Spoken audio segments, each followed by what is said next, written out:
ત્યારે ગાંધીનગરથી બીજા સમાચાર સામે આવી રહ્યા છે। ગાંધીનગરમાં નકલી ફિટનેસ સર્ટિફિકેટનું કૌભાંડ સામે આવ્યું। ગાંધીનગરમાં બોગસ ફિટનેસ સર્ટિફિકેટ કૌભાંડ સામે આવ્યું છે। સમગ્ર મામલે આરટીઓએ પોલીસ ફરિયાદ નોંધાવી।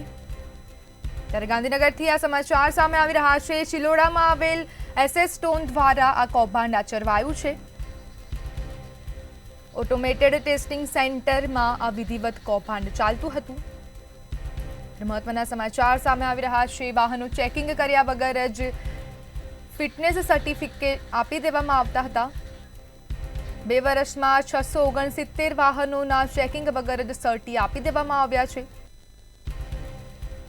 જૂના વાહનો ફોટા મોર્ફ કરી રૂપિયા લઈ સર્ટિફિકેટ આપવામાં આવતું હતું। સમગ્ર કૌભાંડ મામલે આરટીઓ વિભાગ દ્વારા ચેકિંગ કરવામાં આવ્યું।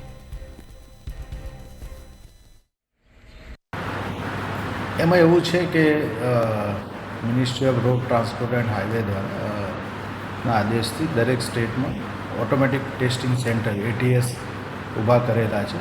ગાંધીનગર કાર્યક્ષેત્રમાં એસએસ સ્ટોન કરીને એક ફિટનેસ સેન્ટર છે, જેનું કામ હોય છે કે મશીનરી દ્વારા વાહનોનું ફિટનેસ બાબતનું ટેસ્ટિંગ થાય અને પાસ ફેલનું સર્ટિફિકેટ જનરેટ થાય। મતલબ કે નિયમ અનુસાર વાહન હોય, દરેક ટેસ્ટે પાસ કરે તો એનું ફિટનેસ સર્ટિફિકેટ ઇસ્યુ કરવામાં આવે છે।